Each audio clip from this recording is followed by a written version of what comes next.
Cirugía corneal y refractiva. Queratoplastía. Esto también se denomina trasplante de córnea y es una operación en la que el tejido corneal anormal del huésped es reemplazado por tejido corneal de un donante sano. Un injerto corneal puede ser de espesor completo, que sería penetrante, o de espesor parcial, que sería laminar o laminar profundo. Queratoplastía penetrante. Indicaciones. La queratoplastía óptica suele realizarse para mejorar la visión y las indicaciones importantes son en queratopatía ampollosa pseudofáquica, queratocono, distrofia, degeneraciones corneales y cicatrización. El injerto tectónico. Este puede llevarse a cabo para la restauración o conservación de la integridad corneal en ojos con cambios estructurales graves como adelgazamiento del estroma y desemetoceles. El trasplante terapéutico consiste en la eliminación del tejido corneal infectado en los ojos que no responden al tratamiento antimicrobiano, y el injerto cosmético puede realizarse en raras ocasiones para la mejoría del aspecto del ojo. Tejido donante. Este debería retirarse dentro de las primeras 24 horas después de la muerte. Las córneas de donantes niños no suelen usarse porque son poco consistentes y con gran probabilidad producen un astigmatismo alto. Las córneas de donantes mayores de 70 años también pueden ser inapropiadas debido a que tienen recuentos celulares epiteliales bajos. La evaluación preoperatoria del tejido del donante incluye el examen con lámpara de hendidura y microscopía especular. No deben utilizarse córneas en las siguientes circunstancias: por muerte desconocida, enfermedad infecciosa del sistema nervioso central, algunas infecciones sistémicas, leucemia y linfomas diseminados, enfermedad intrínseca del ojo. Factores pronósticos. Los siguientes factores pueden afectar de forma adversa el pronóstico de un implante corneal y, por lo tanto, si es posible, deben corregirse antes de la cirugía. Anomalías de los párpados como blefaritis, triquiasis, ectropión y entropión. Disfunción de la película lagrimal. Formas recurrentes o progresivas de inflamación conjuntival como conjuntivitis atópicas y el pemphigoide cicatricial ocular. Vascularización grave del estroma. Ausencia de sensibilidad corneal, adelgazamiento extremo en la unión propuesta entre el huésped y el injerto, e inflamación corneal activa. Sinequias anteriores, glaucoma no controlado, uveitis. Técnica quirúrgica. La determinación del tamaño del injerto se hace antes de la intervención empleando un haz de la lámpara de hendidura variable y en el momento de la cirugía, mediante la colocación de prueba de trépanos de diferentes diámetros. Los implantes de un diámetro de 8,5 milímetros o más tienden a la formación de sinequias anteriores posoperatorias, vascularización y aumento de la presión intraocular. Un tamaño está entre 7,5 y 8 milímetros. Los injertos más pequeños pueden dar lugar a un astigmatismo mayor. La resección de la córnea del donante debería preceder siempre a la de la córnea del huésped. El tejido del donante se prepara mediante trepanación del botón corneoescleral previamente cortado, con el lado endotelial hacia arriba, en una forma cóncava de teflón. De forma alternativa, se puede trepanar el globo intacto del donante inyectando primero aire o una sustancia viscoelástica en el interior de la cámara anterior. El botón del donante suele tener aproximadamente 0,25 milímetros más de diámetro de lo previsto para la abertura del huésped, para facilitar el cierre hermético, minimizar el aplanamiento postoperatorio y reducir la posibilidad de glaucoma postoperatorio.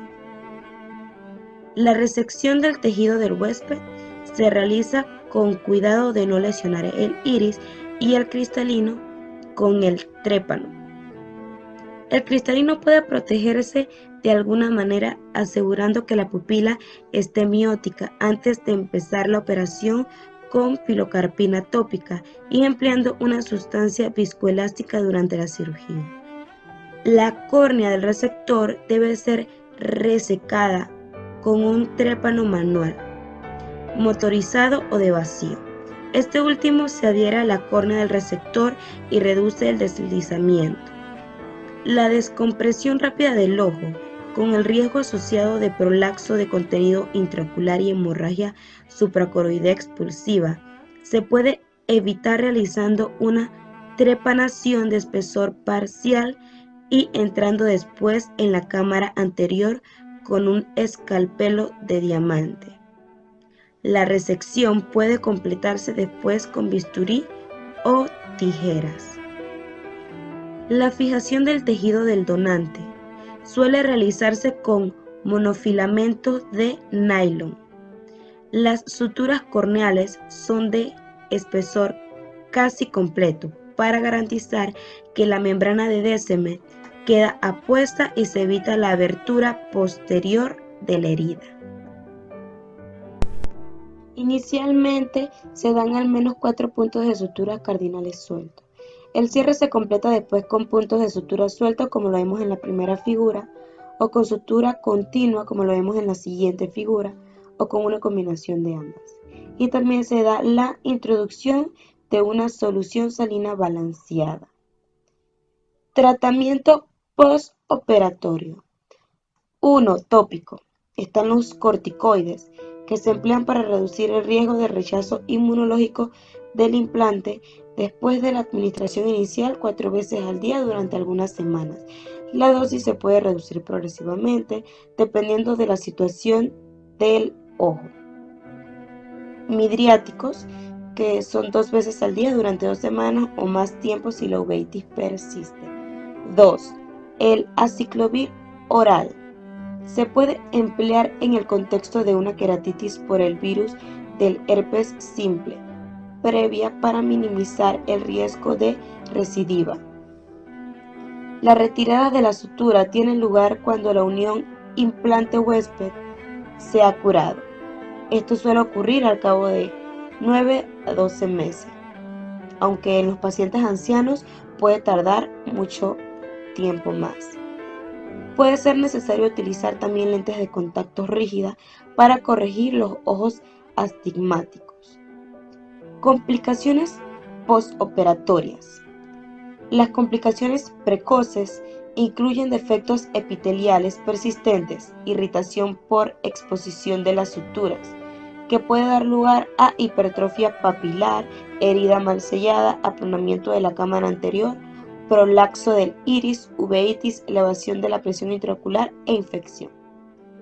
Las complicaciones tardías incluyen astigmatismo, rechazo inmunológico, recurrencia del proceso patológico inicial en el injerto, separación tardía de la herida, formación de una membrana retrocorneal, glaucoma y edema macular cistoide.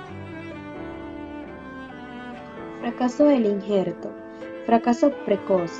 Este se caracteriza por enturbamiento del injerto desde el primer día del posoperatorio. Está causado por disfunción endotelial que resulta de un endotelio defectuoso del donante o del traumatismo quirúrgico en el momento de la intervención.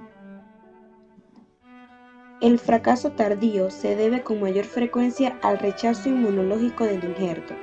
Alrededor del 50% de los casos tienen lugar en los 6 primeros meses del posoperatorio y la inmensa mayoría en el primer año. El rechazo puede afectar al epitelio o al endotelio. El rechazo epitelial se caracteriza por una opacidad epitelial lineal que puede ser relativamente asintomática o con escasas consecuencias a largo plazo. A continuación aparecen múltiples infiltrados subepiteliales pequeños similares a una queratitis por adenovirus, que se pueden asociar con una iritis leves. Los corticoides tópicos intensivos suelen ser efectivos para resolver este fenómeno. También está el rechazo endotelial, que es mucho más grave, ya que las células endoteliales destruidas por el ataque inmunológico no se pueden regenerar. Por lo tanto, puede dar lugar a edema corneal permanente. Inicialmente, el rechazo endotelial se caracteriza por iritis e inflamación en la unión entre el injerto y el hueso. Esto se sigue por el desarrollo de un agrupamiento lineal de precipitados endoteliales y edema corneal. El tratamiento se realiza con corticoides tópicos intensivos y perioculares. En ocasiones puede ser necesaria la inmunosupresión. Queratoplastía laminar. Esta supone la resección de espesor parcial del epitelio corneal y la estroma mientras se conserva el endotelio y parte de la estroma profunda. Indicaciones: opacificación del tercio superficial de la estroma corneal. No está causada por una enfermedad potencialmente recurrente. También adelgazamiento corneal marginal o infiltración como el pterigion recurrente, la degeneración marginal de Terrien y los dermoides límbicos u otros tumores. Adelgazamiento localizado o formación de descemetocele. Técnica. Es similar a la de la queratoplastía penetrante, excepto que solo se implanta una zona de córnea de espesor parcial. Queratoplastía laminar profunda. Esta es una técnica relativamente nueva en la que se extrae todo el tejido corneal opaco casi a la altura de la membrana de Descemet. La ventaja teórica es la disminución del riesgo de rechazo, ya que el endotelio, un objetivo importante del rechazo, no se trasplanta. Indicaciones: enfermedad que afecta al 95% anterior del espesor corneal, con un endotelio normal y ausencia de roturas o escarcificación de la membrana de Descemet. Enfermedad inflamatoria crónica como la queratoconjuntivitis atópica, que supone un riesgo elevado de rechazo de implante. Ventajas: no hay riesgo de rechazo endotelial, aunque puede producirse el rechazo epitelial. Menos astigmatismo y un globo ocular estructuralmente más fuerte en comparación con la queratoplastía penetrante. Aumento de la disponibilidad de material de trasplante, ya que la calidad endotelial no es relevante. Inconvenientes: técnica difícil y larga con un riesgo elevado de perforación en los pacientes más ancianos. Una nebulosidad en la interfase puede limitar la mejor agudeza visual final. Técnica quirúrgica. Se crea una bolsa escleral superior similar a la de la facoemulsificación y la cámara anterior se rellena con aire. Se realiza una disección laminar a través de casi toda la córnea. Una zona de reflexión interna total delante del disector igual a 2 veces el espesor de la estroma subyacente se emplea para valorar la profundidad de la disección. El espacio de disección se expande con una sustancia viscoelástica. La lámina corneal superficial se trepana y se retira. La sustancia viscoelástica se extrae mediante lavado y se elimina el aire de la cámara anterior. Y después de obtener el endotelio del donante, se coloca y se sutura un implante de espesor completo.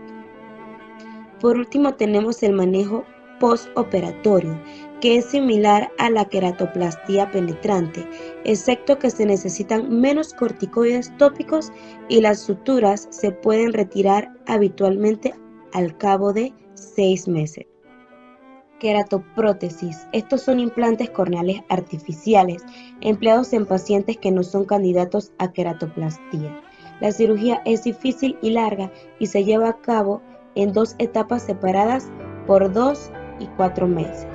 Las indicaciones se dan en pacientes con ceguera bilateral, con agudeza visual de movimientos de mano o menos, pero con nervio óptico y función retiniana normal. En pacientes también con presión intraocular normal con o sin medicación y en aquellos pacientes muy motivados. Las complicaciones son glaucoma, formación de una membrana tras la prótesis, inclinación o extrusión del cilindro y endoftalmitis. Los resultados: aproximadamente el 80% de los pacientes experimentan mejoría de la agudeza visual que varía de cuentadedos a 5-10 o incluso más, y el mal resultado visual suele asociarse con la existencia previa de la disfunción del nervio óptico o la retina. Cirugía refractiva.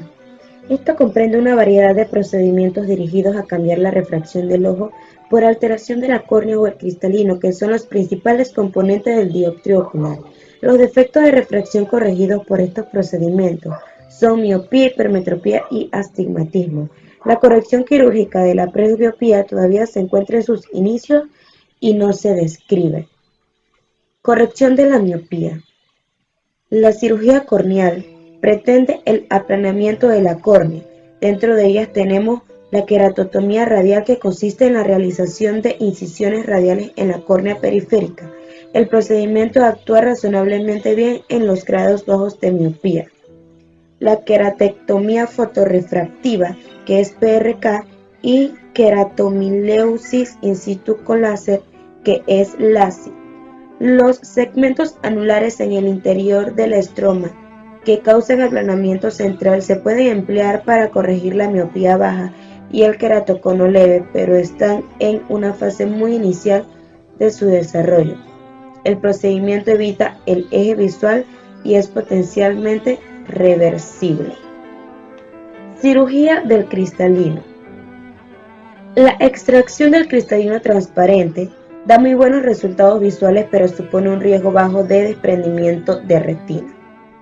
La implantación intraocular del cristalino en la cámara posterior fáquica, que son lentes de contactos implantables, se pueden emplear para la miopía alta.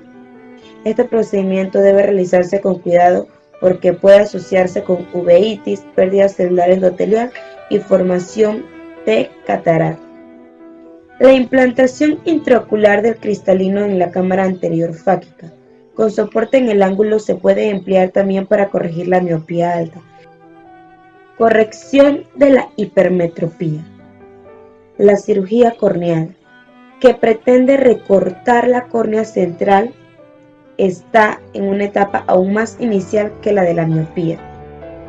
La PRK puede corregir grados bajos de hipermetropía. La LASIK puede corregir aproximadamente hasta 4 dioptrías. La queratoplastia térmica con láser se hace con un láser de Olmio y puede corregir la hipermetropía baja. Las aplicaciones de láser se sitúan en uno o dos anillos en la periferia corneal. La retracción del estroma inducida térmicamente que resulta se acompaña de un aumento de la curvatura corneal. Cirugía del cristalino transparente. Este implica una implantación y presenta menos complicaciones potenciales que en la miopía. Corrección del astigmatismo. Tenemos la cirugía corneal, entre ellas la queratotomía arqueada, que implica la realización de incisiones arqueadas apareadas en lugares opuestos de la córnea en el eje del cilindro positivo. El resultado deseado se puede controlar variando la longitud, la profundidad de las incisiones y su distancia del centro óptico de la córnea. Esta queratotomía arqueada se puede combinar con suturas de compresión situadas en el meridiano perpendicular cuando se tratan grados elevados de astigmatismo, como puede ocurrir después de una queratoplastia penetrante. Tenemos la PRK, que puede corregir hasta 3 dioptrías y el LASIK, que puede corregir hasta 5 dioptrías. La cirugía del cristalino. Este implica el empleo de un implante intraocular en el momento de la extracción de la catarata. Sin embargo, se puede producir la rotación postoperatoria del implante fuera del eje deseado. Ahora daremos la explicación de la queratectomía fotorrefractiva. Esta es la PRK, que se realiza con un láser excimer, que puede cortar con precisión el tejido corneal hasta una profundidad exacta con una mínima alteración del tejido alrededor. En el tratamiento de la miopía se corta la superficie corneal anterior de forma que queda aplanada. Aproximadamente 10 micrómetros de ablación corrigen una dioptría de miopía. Para tratar la hipermetropía, la ablación debe hacerse en la periferia de forma que el centro queda más alto. La PRK puede corregir una miopía de hasta 6 dioptrías, un astigmatismo de hasta 3 dioptrías y una hipermetropía baja. Desde la llegada de la LASIK, el procedimiento se emplea con menos frecuencia y se reserva principalmente para los pacientes que no son candidatos a la LASIK, como son los que tienen una córnea muy delgada. Técnica. Se marca el eje visual y se elimina el epitelio corneal. El paciente se fija en el haz que apunta desde el láser. Se aplica el láser para cortar solo la capa de Bowman y la estroma anterior. Esto requiere entre 30 y 60 segundos. La córnea suele curar entre 48 y 72 horas. En todos los casos empieza a formarse una turbidez subepitelial en 2 semanas y persiste durante 1 a 6 meses. Esto raramente causa una disminución de la agudeza visual, pero puede producir deslumbramiento nocturno. Complicaciones. Estas incluyen defectos epiteliales de curación lenta, nebulosas y halos corneales, mala visión nocturna y regresión de la corrección refractiva. Los problemas poco frecuentes son ablaciones descentradas, cicatrización, curación epitelial anormal, astigmatismo irregular, entre otros. Queratomileusis in situ con láser, LASIK. Es actualmente el procedimiento refractivo más utilizado. Es más versátil que la PRK y puede corregir aproximadamente una hipermetropía hasta de 4 dioptrías, un astigmatismo hasta de 5 dioptrías y una miopía hasta de 10 dioptrías dependiendo del espesor corneal. Técnica.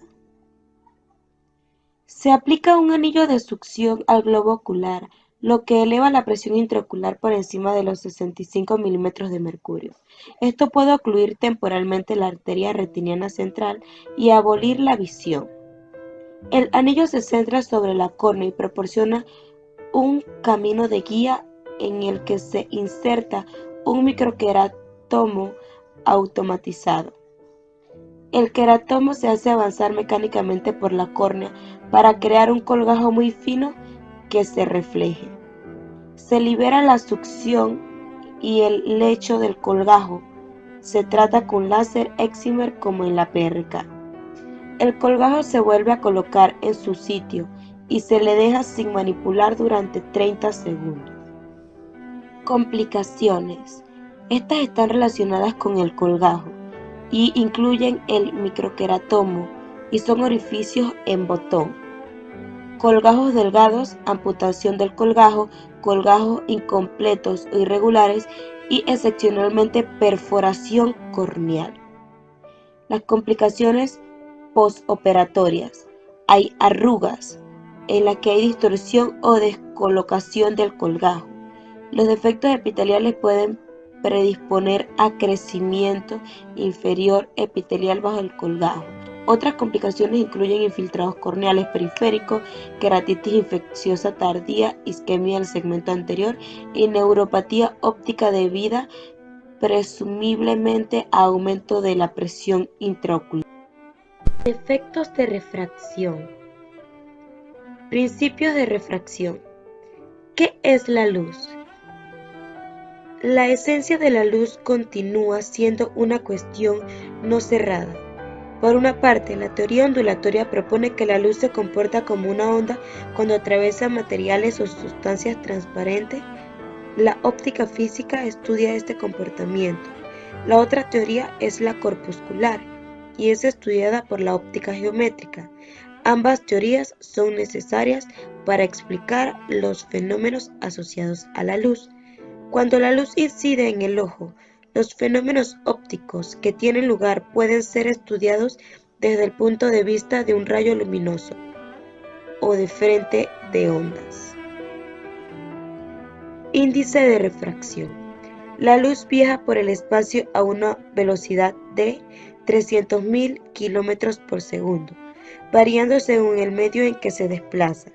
Cuando un haz luminoso incide de forma oblicua sobre una superficie de un medio con mayor índice de refracción, el retraso en la velocidad afectará primero a uno de los extremos, lo que motivará que su dirección varíe.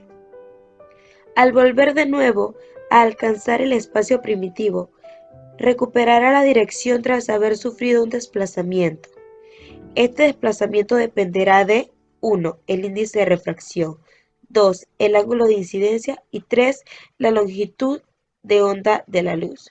Cuando la luz incide de forma más oblicua, en vez de penetrar en el cuerpo, se refleja. A esto se le denomina ángulo crítico. Por causa de este efecto, para ver el ángulo camerular, necesitamos anular la interfase interponiendo una lente. La densidad óptica de referencia es el aire, que tiene de índice de refracción 1, y es la cualidad que marca el poder refractivo de una sustancia. Por ejemplo, el índice de refracción del agua es 1,33. Por tanto, cuanto mayor sea el ángulo de incidencia, mayor será la desviación de la luz, aunque con menor influencia. Las longitudes de onda mayores sufrirán más refracción que las menores. Lentes esféricas. Si el objeto que atraviesa la luz no tiene superficies paralelas, provocará un cambio en su dirección dependiendo de las características antes mencionadas, pues un lado del haz estará menos tiempo afectado que el otro en el interior del cuerpo. La diferencia entre el rayo incidente y el rayo saliente se denomina ángulo de desviación. Los prismas son estructuras transparentes de superficies no paralelas que desvían la luz en mayor o menor grado. El término más utilizado para medir su potencia es el de dioptría prismática. Cuando se realiza la refracción a través de dos superficies curvas, el comportamiento de la luz debe considerarse como si lo hiciera a través de una serie de prismas. Según la disposición de los supuestos prismas, las lentes serán convergentes, que son las positivas, o divergentes, que son las negativas. Aunque pueden existir varias combinaciones, en la práctica se utilizan para reducir las aberraciones ópticas. En el caso de las lentes esféricas, la potencia será la misma en todos los meridianos del plano de la lente y se expresará en dioptrías, igual inversa de la distancia focal expresada en metros. Así, una lente convergente de una dioptría enfocará rayos paralelos en un punto a 1 metro de distancia, mientras que una lente de 4 dioptrías lo hará a 25 centímetros. Lentes cilíndricas. En el caso de estas lentes, los rayos se enfocarán formando una línea, y cuando se trata de una lente esferocilíndrica, formarán una imagen tridimensional expresada en la conoide de Sturm. En este se distinguirán dos líneas que corresponderán a las distancias focales de los dos ejes principales, componente esférico y cilíndrico. Y entre ambas zonas, la zona más centrada de la imagen se denomina círculo de menor difusión.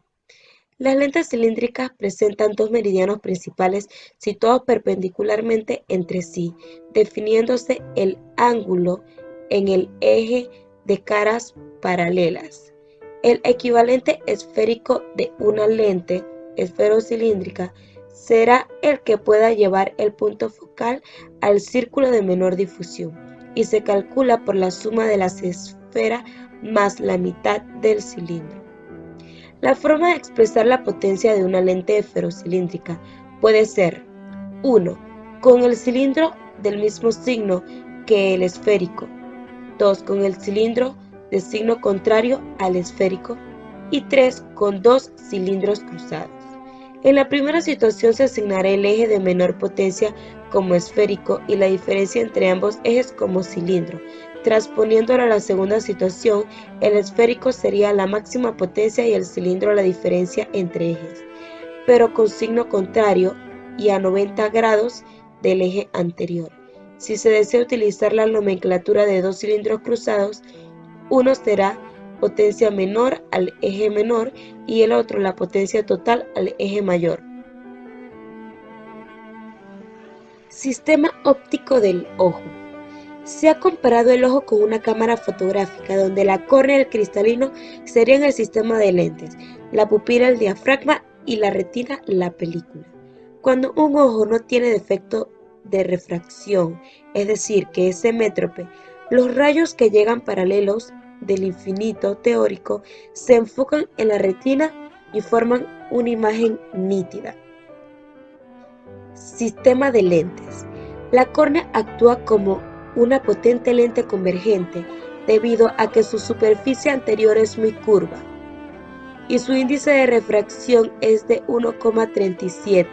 Esto le concede una potencia de unas 48 dioptrías. La superficie posterior es convexa y más curva, pero separa dos superficies de índice de refracción similar, dando lugar a un poder dióptrico negativo aproximado de 5 dioptrías. El cristalino no puede considerarse simplemente como una lente con dos superficies convexas, pues existen unas capas concéntricas de densidad progresiva hacia el núcleo. Diafragma pupilar. Se puede considerar que el orificio pupilar está situado en un plano perpendicular al eje óptico del ojo. Aparte de limitar la entrada de la luz desde el punto de vista óptico, su presencia permite eliminar rayos de incidencia muy oblicua, evitar las aberraciones de la periferia del sistema óptico y aumentar la profundidad del foco. Imagen retiniana. Las imágenes, una vez refractadas y transportadas por los medios transparentes, se proyectan sobre la retina de forma invertida. Aunque muy discretamente, la fóvea se encuentra desplazada del eje óptico del ojo, pero es la zona óptica mejor definida. En la retina periférica, a pesar de su disposición, las imágenes sufren una distorsión que se puede apreciar clínicamente cuando se explora esta zona. Técnicas de exploración. Agudeza visual. La agudeza visual se puede definir como la capacidad de resolución del sistema espacial. Quizás es la prueba de función visual más importante y la más utilizada, y depende no solo del sistema óptico del ojo, sino también del estado de la retina y la vía óptica. El mínimo visible no es una prueba válida para conocer la agudeza visual, pues la difracción y las aberraciones de alto orden convertirán un punto dado en una imagen difusa. El mínimo discriminable depende de los factores como la luminosidad y el contraste. Para la agudeza visual se emplea lo que es el mínimo separable, que consiste en la distancia menor a la que dos objetos pueden observarse separados. La distancia mínima entre conos en la región foveal es de 0.004 milímetros, lo que representa la máxima discriminación teórica posible, y el ángulo menor que se hace perceptible es de 1 minuto de arco.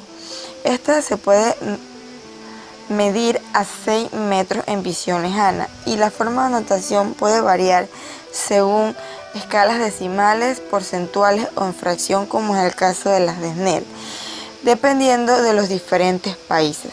En la siguiente tabla, en las dos primeras columnas, el dividendo señala la distancia a que se está viendo y el divisor señala la distancia a la que deberían distinguirse las imágenes en cada tamaño. En el caso de metros sería 6 sobre 6, que equivaldría a 20 sobre 20 pies, en escala decimal 1.0, así como un ángulo visual de 1.0 grados. La agudeza visual debe realizarse de forma progresiva desde las imágenes más grandes y se notará la línea menor que es capaz de distinguir cada ojo. En caso de que el ojo no vea las figuras mayores, se le aproximará hasta que éste pueda verla y se notará la distancia equivalente. También podemos tener agudezas visuales en casos inferiores que se pueden determinar por lo que es movimiento de manos, cuentadedos o percepción de luz. La determinación de la agudeza visual próxima está menos estandarizada. El método más popular es el de textos de de impresos a diferentes tamaños que se sitúan a distancia de lectura de 33 centímetros con una buena iluminación. Sensibilidad al contraste. Los objetos y las imágenes no suelen tener un brillo homogéneo, lo que limita la equivalencia en la práctica de agudeza visual. A esta variación en brillo se denomina contraste y determinar su sensibilidad es muy útil en muchas alteraciones como en el caso de las cataratas o neuritis óptica. Para esta prueba se emplean sinusoides con diferentes frecuencias espaciales y nivel de contraste, siendo los contrastes más visibles en las frecuencias medias, como veremos en la siguiente figura. Los resultados se anotan en una gráfica donde se refleja el nivel de contraste que es percibido en cada frecuencia espacial, como vemos en la siguiente figura.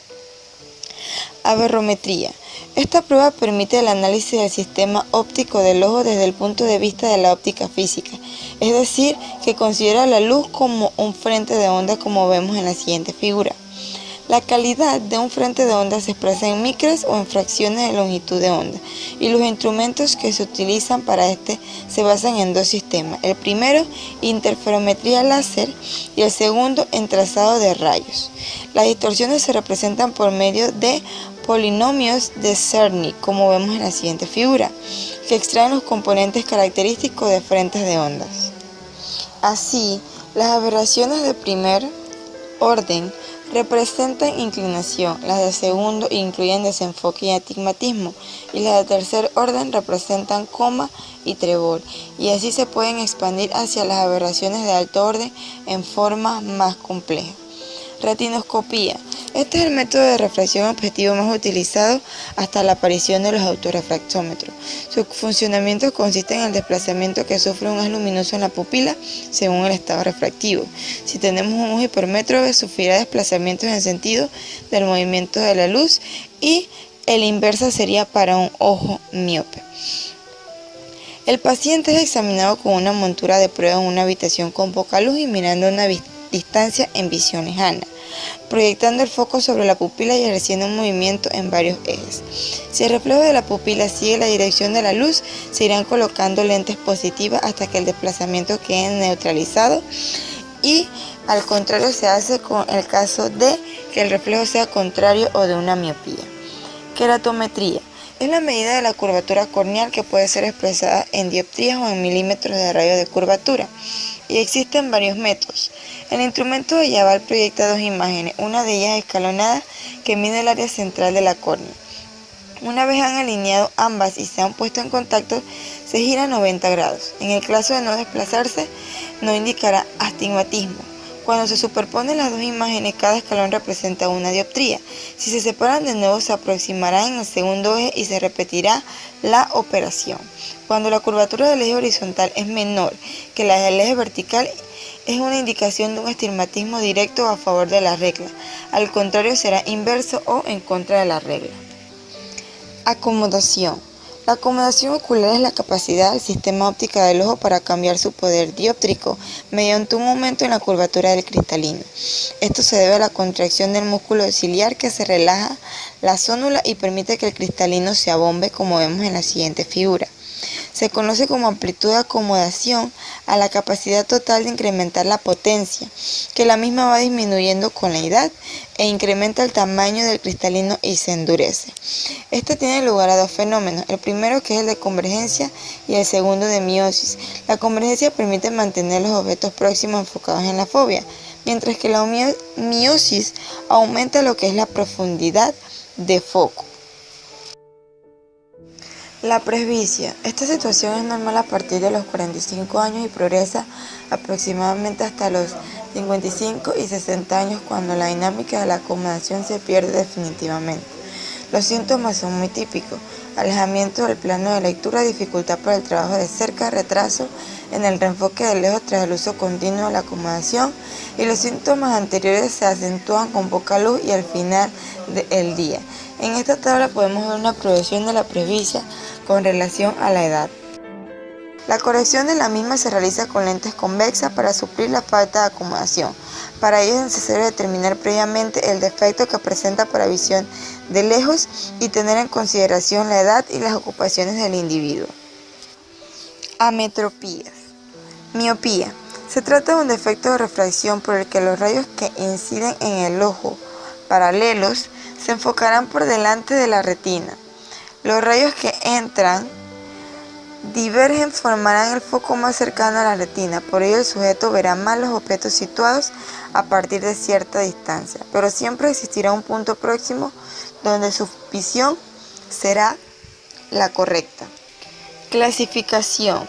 Esta se puede clasificar en axial por aumento del diámetro anteroposterior del ojo, de curvatura por el incremento de la curvatura de la córnea o el cristalino, como en el caso del queratocono o el asperofaquio, y también de índice por el aumento de la potencia dióptrica del cristalino, muy típico de esclerosis nuclear del cristalino. Otra clasificación de la miopía hace referencia al defecto como una mera anomalía de la refracción o como una situación de verdadera patología ocular. Al primer tipo, denominado miopía simple, no se asocia a lesiones degenerativas. La segunda forma, o miopía degenerativa, suele hacerse evidente antes de los 10 años de edad y progresa hasta incluso pasados los 30 años. Las lesiones degenerativas se inician a partir de los 50 años y son anteriores en el tiempo, las de la periferia retiniana que las de la región macular. Esta forma de miopía es más frecuente en mujeres y tiene un carácter altamente hereditario. La etiología no se conoce hasta el momento, pero se han podido desarrollar algunas teorías. 1. Hipertensión ocular, no demostrada. A pesar de que algunos estudios apuntan hacia un mayor incremento de la presión intraocular en individuos miopes que en sanos, el uso de hipotensores no influye en el desarrollo de la miopía. 2. Uso de la acomodación. Es posible que tenga alguna influencia, pero el empleo de bifocales o atropina no hace variar su evolución. Parece ser el efecto de la proximidad y no de la acomodación o la convergencia. Y 3. Deprivación visual. Se puede inducir una miopía en animales produciendo deprivación visual y en ocasiones puede tener una expresión clínica como opacidades corneales o cataratas. Hipermetropía. Es una forma de efecto refractivo en que los rayos que inciden en el ojo desde el infinito forman el foco por detrás de la retina.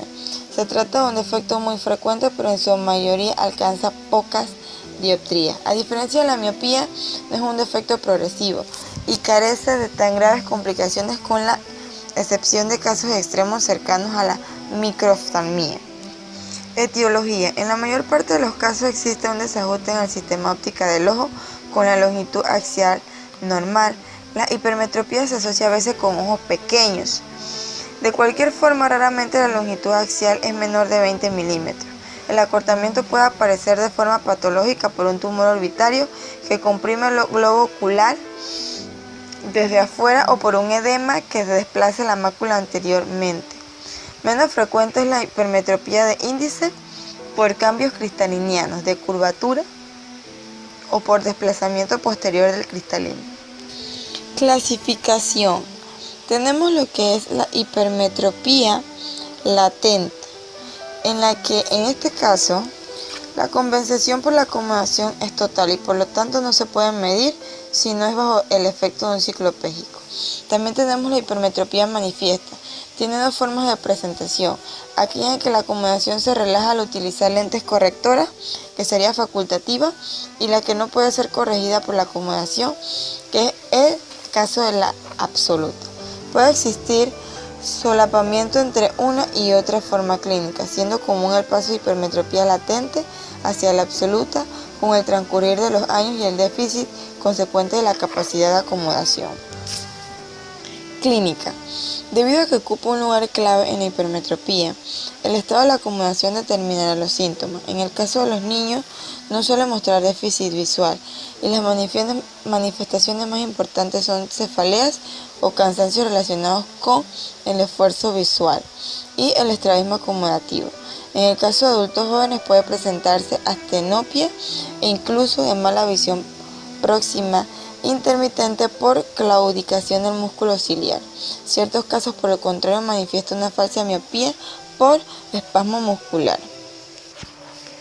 Los ojos con hipermetropía elevada presentan una cámara anterior poco profunda, con riesgo de glaucoma de ángulo estrecho y en el fondo de ojo un característico aspecto de pseudopapiledema. Tratamiento. Aquellos individuos que presenten un defecto bajo sin síntomas oculares no deben ser corregidos.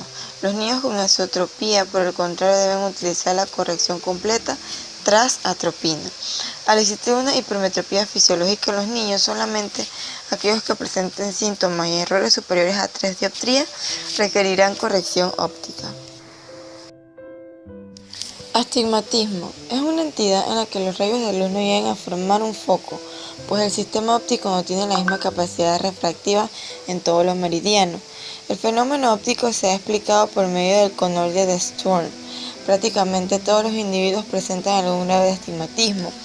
Por el concepto se refiere a aquellas situaciones en las que el defecto se hace significativo. La clasificación del mismo puede ser simple, compuesta o mixta. Simple es cuando uno de los focos se encuentra en la retina, por lo que se corrige con un cilindro. Compuesto, asociado a un defecto esférico. Y mixto, uno de los focos es hipermétrope y el otro es miope. La etiología. El origen del astigmatismo regular se sitúa la mayoría de las veces en la córnea, de ahí el valor de las pruebas queratométricas. Se trataría de un astigmatismo de curvatura. También el cristalino puede dar lugar a efectos similares, pero con menor frecuencia e intensidad. El mismo se corregirá con gafas esferocilíndricas. Autorrefractómetros. Son instrumentos que funcionan según los principios del retinoscopio. Hoy día son automáticos y objetivos, sin precisar la cooperación del paciente ni tampoco que sean manejados por expertos, lo que supone una gran ventaja. Refracción subjetiva. Agujero estenopeico. Cuando los individuos tienen una buena agudeza visual se puede descartar la presencia de miopía o de astigmatismo significativo. La hipermetropía o un astigmatismo leve son compatibles con buena agudeza visual, según la capacidad de acomodación. En caso de una mala agudeza visual, se repetirá la prueba con agujero estenopeico, que al disminuir la dispersión de la imagen mejorará la agudeza visual. En caso de ametropía, especialmente en situaciones de miopía o de astigmatismo, si se llegase a tratar de alguna patología, su agudeza visual no mejoraría. Montura de pruebas. Se trata de la forma más precisa de conocer el defecto de refracción y la que más ha de influir en la prescripción final. Tras realizar las exploraciones objetivas, se irán colocando lentes hasta lograr la agudeza visual óptima. Anisometropía. Consiste en una diferencia en el error refractivo de los ojos. Las combinaciones presentan un gran número de posibilidades tanto en el tipo de defecto como en la cuantía. Se trata con frecuencia de un trastorno congénito, pero no siempre se detecta precozmente. La visión en estos individuos puede ser monocular, binocular o alternante. En la primera situación, los síntomas dependerán del ojo dominante. La visión binocular en sujetos anisométropes es posible cuando las diferencias no son muy marcadas. En condiciones desfavorables para el ojo dominado, dicha visión binocular puede desaparecer. Y la visión alternante posiblemente es muy frecuente en anisometropías miópicas durante la infancia. Baja visión. Se define baja visión en la agudeza visual menor de 0.1 o de un campo visual inferior a 20 grados. De manera más práctica, la baja visión es aquella pérdida visual que no permite realizar una actividad normal a quien la sufre. Las causas de esta pueden ser múltiples, pero se destacan lo que es la miopía magna, retinopatía diabética, problemas congénitos, etc. Magnificaciones. El medio que se emplea para lograr su mejor rendimiento visual es básicamente el incremento de la imagen. Son recomendaciones básicas usar rotuladores de trazo grueso, ampliar en lo posible los textos e intensificar la luz, que ha de ser blanca continua. La adaptación de los sistemas ópticos para baja visión depende mucho del grado de afectación visual y del tipo de déficit y la actitud del paciente. También se pueden utilizar filtros polarizados, que estos reducen y eliminan la imagen especular, y los no polarizados absorben la longitud de onda responsable del brillo. Existen varios tipos de filtros cuyas cualidades son reducir el paso de la luz, evitando la fotofobia y mejorando la sensibilidad al contraste.